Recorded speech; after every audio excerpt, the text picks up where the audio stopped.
Hello everyone, and welcome to another episode of Zareth Prevails, a Grand Arena story. Alright, I'm trying to get the verbiage right here.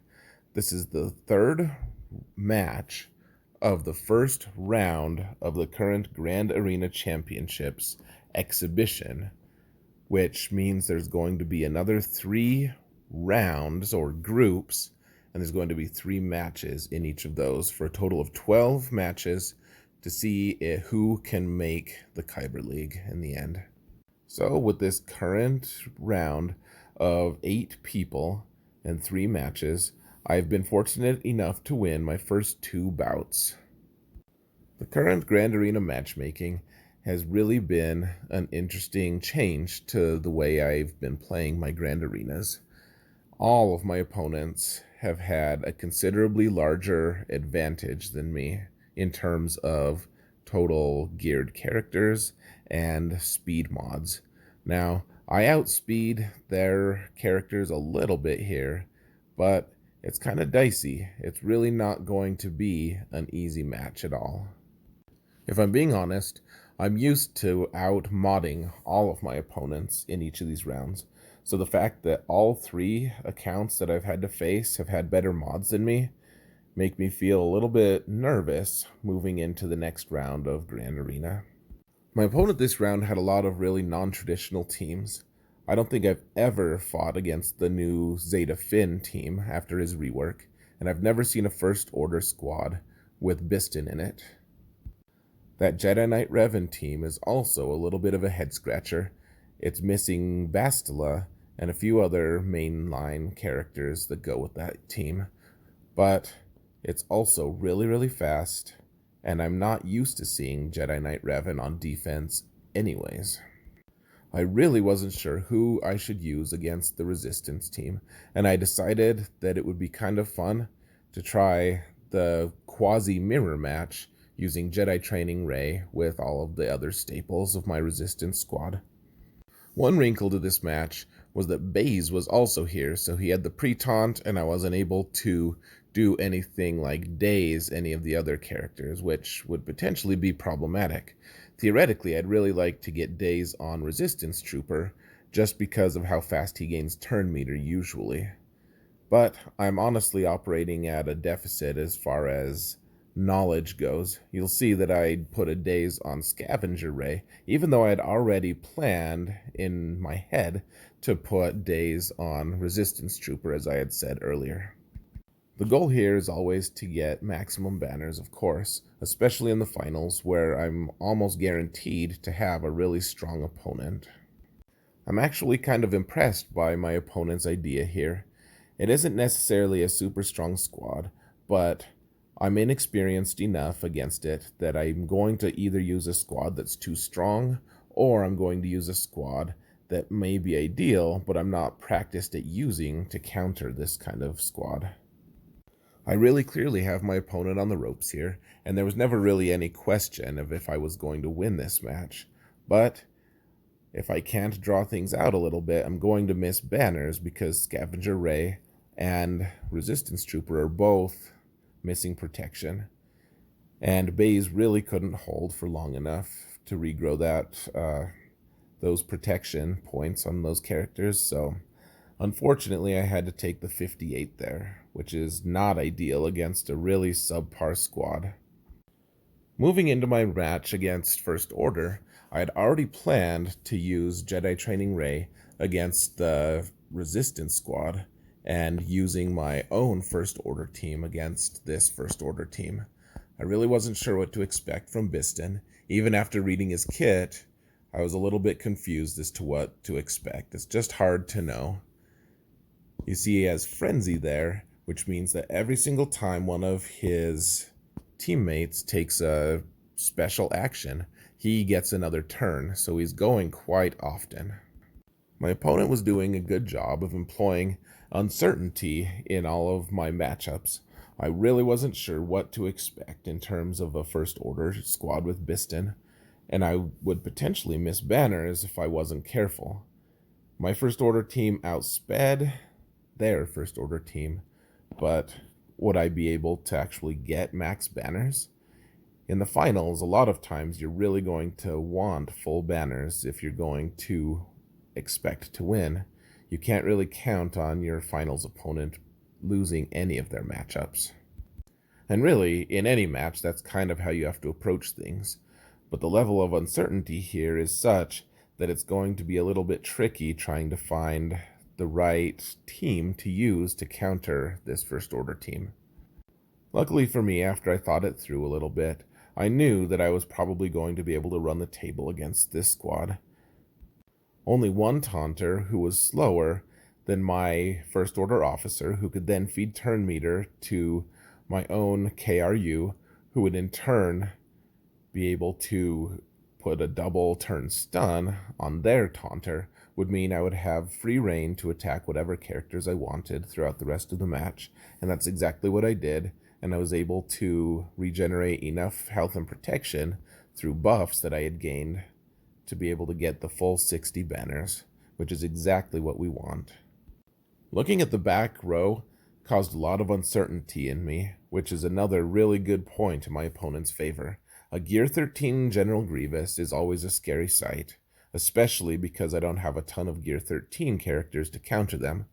But then my opponent was also using a Zeta Nute lead on a Scoundrels team, which his lead doesn't actually benefit anyone but himself because it's only for separatists. However, I had no experience whatsoever in facing that.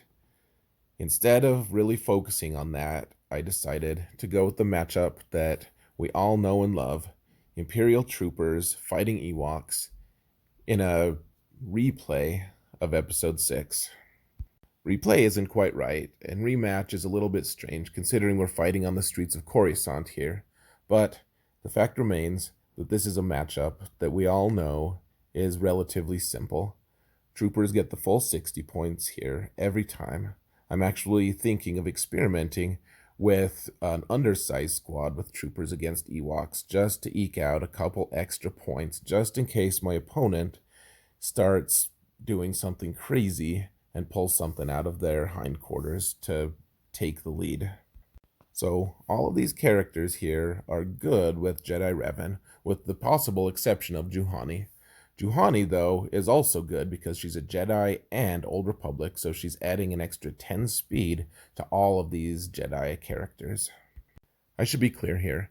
The speed you're gaining from Juhani is through the Jedi Knight Revan leadership, which is variable based on a couple of different factors, such as Old Republic, Jedi, etc. My strategy here was relatively simple. You need to defeat Grandmaster Yoda at least once to get rid of the Savior buff, followed by maybe killing him again to get Jolee to do his revive, and then probably killing him a third time just to make sure he's not going to mess with you too much throughout the rest of the match. One real problem with using the Jedi Knight Revan team on defense in Grand Arena these days is that you need to use General Kenobi on the Padme team, which means you don't really have a very good tank for Jedi Knight Revan. Part of the extreme annoyance of fighting this squad back when it was meta was the fact that not only was Jolee really hard to remove, but he also had a really solid wall in General Kenobi to be able to hide behind and gain crit immunity and all kinds of ridiculous things from. Without that kind of support in this match, and me being able to attack him at will, really makes things a lot easier. Now I should add, not having General Kenobi on offense is not nearly as bad of a thing, just because the AI tends to spread out their attacks against your own characters, so you're not really taking the kind of crazy damage that you would against someone who is actually able to control their roster and target different characters to death. Getting 57 banners here was a little better than I expected, but at the same time, I think I could have squeaked out a couple extra points if I had used Jolee's heal a little bit earlier there. That was my bad. I really overestimated how strong Juhani and Plo were going to be after I had destroyed the rest of the team. Okay, so we're back to the final 4 squads, and we know all of the different squads that remain. By far, the most threatening is going to be the Gear 13 General Grievous squad. This was another match that I was really uncertain about. I'd never faced a General Grievous squad with Darth Revan before, so I was able to ask my friend Solo, whose videos you should be watching if you haven't been already. We're also going to be doing a podcast soon, just FYI, keep an eye out for that. But after I asked Solo, he told me that what I needed to do was try to spread out the damage so that General Grievous would get a minimum of turns to be able to attack. And then, when I was about to destroy all of the droids, or at least one of them, try to get fear on General Grievous himself so that he isn't able to take a bonus turn the way he normally does. This made a lot of sense to me, so I started distributing the damage around, as you can see here. One thing I really failed to take into consideration here, though, was the fact that I was putting Death Mark on General Grievous, and after that one grenade from HK, it looked like maybe all of my problems were solved. In fact, they kind of were. That was really kind of a miraculous ending to this battle. I love how doing about 100,000 damage to B1 really didn't do anything. 56 banners is decent. I mean, the fact that I lost any banners at all is a testament to how strong that team is. And really, a full Gear 13 team is something we're going to start seeing a lot because all of those droids gain a ton from the new Gear 13 pieces that they gained. So, we have Night Sisters left, we have Geonosians left, and we have that really strange Nute lead scoundrel team that I really wasn't certain about. I'd never faced Geonosians before, and I'd never done anything like this against Night Sisters. In theory, I thought that Padme was not going to be a very good counter to Night Sisters. In fact, I thought Night Sisters might end up being a good counter to Padme, just because Padme has a lot of health, and that stat's really important, obviously, but they don't necessarily have a ton of health regeneration. So my thought was that if they got Plague on them, they could really get eaten alive by these Night Sisters. Even as they're gaining a lot of protection up, the Night Sisters would be killing their health, and it would be game over. This was another matchup that my friend Solo had been preaching about for a while, and I thought that maybe this was going to be the time I needed to try it out, just because I didn't really have any other certain counters for it other than Traya, which I know that Traya works against this team, but I really wanted to use an under-strength squad with Traya against the Geonosians and try that matchup. So I decided to give it a try. As Solo promised, it was really going to work well. And as you can see, once you get the protection up on this squad, of course, as I say that, Asajj gets rid of all of it for us. But once you get to that protection up, the Night Sisters aren't able to stun or apply Plague anymore. And you can kind of just hit them with impunity, which is always fun.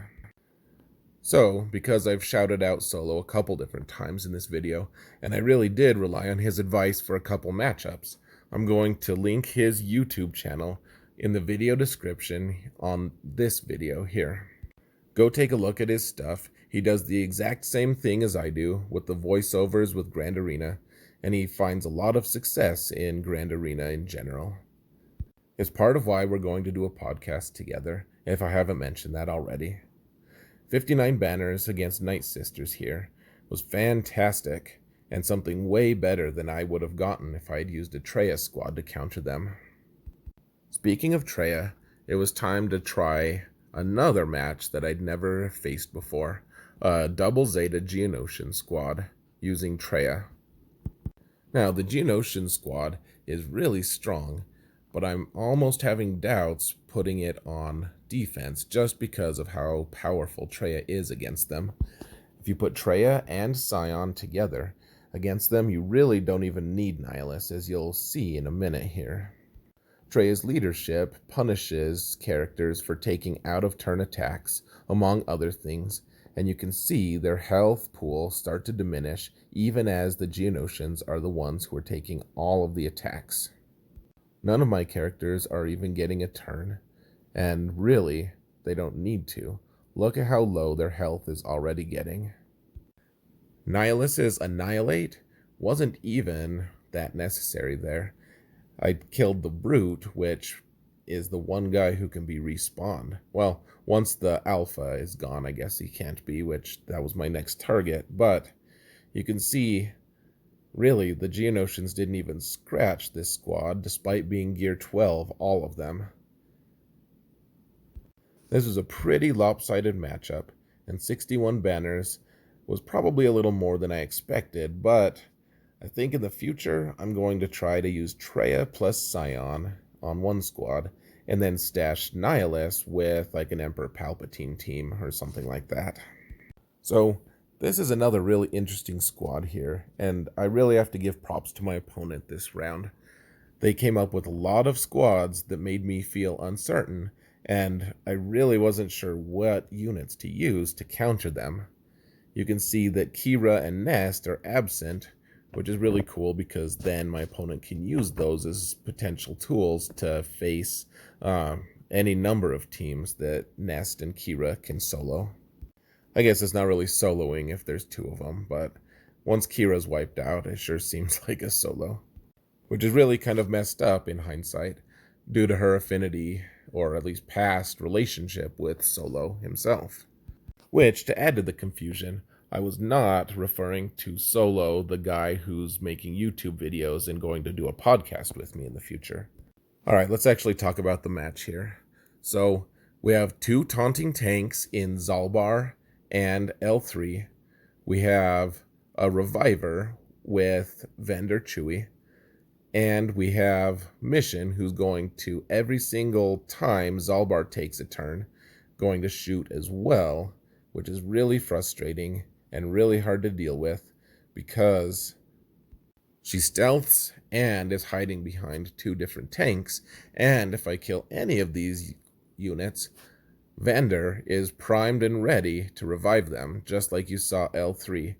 She was really tough to remove, and then she just stood back up again like nothing, and Vandor already has prepared on him again, ready to revive her a second time if I manage to beat her.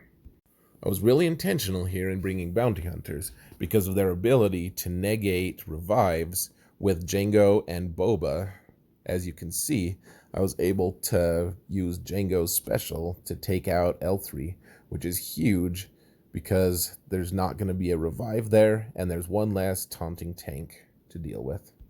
Nute has been really problematic here too, because he's doing extortion on my characters, and I assume that there's probably a lot to extort, being as they're bounty hunters, and really I have to pay him off, or other bounty hunters are going to suffer the same debuffs, and it really could lead to a diminishing effect on the ability of my bounty hunters to do damage against this squad, who really doesn't need much of a leader to resist a lot of the damage that can be dealt to them. I generally want to avoid spoilers, though I don't think this is really that big of a spoiler. In my next Grand Arena match, I've already deployed a squad with Kira and some scoundrels, but I have Nute in there. Now it's kind of a deviation from what my opponent is doing here, and I actually, while I'm doing this video, think that what my opponent did was more clever than what I'm about to do, but I want to see how Nute interacts with that squad. As a scoundrel, he could actually probably do a little bit more than the current member, which was YOLO, or Young Han Solo, I should say. Alright, so my bounty hunter team is pretty high powered. They do a lot of damage, and I've modded them pretty well for that. I mean, they're also resilient, so, I'm spending my mods on that as well. They're not purely offensive, of course, but they've taken a long time to kill just 3 characters. I wasn't that worried about actually being able to win this, but at the same time was really ticking down, and I didn't want to have a timeout occur here. At least that's what I told myself, which is why I used Embo's hat throw. As we've covered in past videos, I actually just really love throwing his hat. Even if it costs me a banner or 2, it's usually worth it. Well, I actually don't know. Winning is pretty important, but Throwing his hat, it's pretty awesome. And honestly, I was really excited that I was able to beat this team and all of the other curveballs that my opponent had thrown at me without losing a single match. So if you consider a score of 60 banners to be a perfect score, I had gotten 10 banners short of a perfect score for the match, which is generally going to be good enough to win a match. However, in the finals, I wasn't sure. You can see now with this screenshot that my opponent quite get as many banners as I did, which is awesome, but I wonder what team they used. You can see the General Grievous team has 2 defenses there, which I put them in front. I wonder if my opponent tried to use like Traya or something against them and wasn't able to quite finish the job. I don't really know.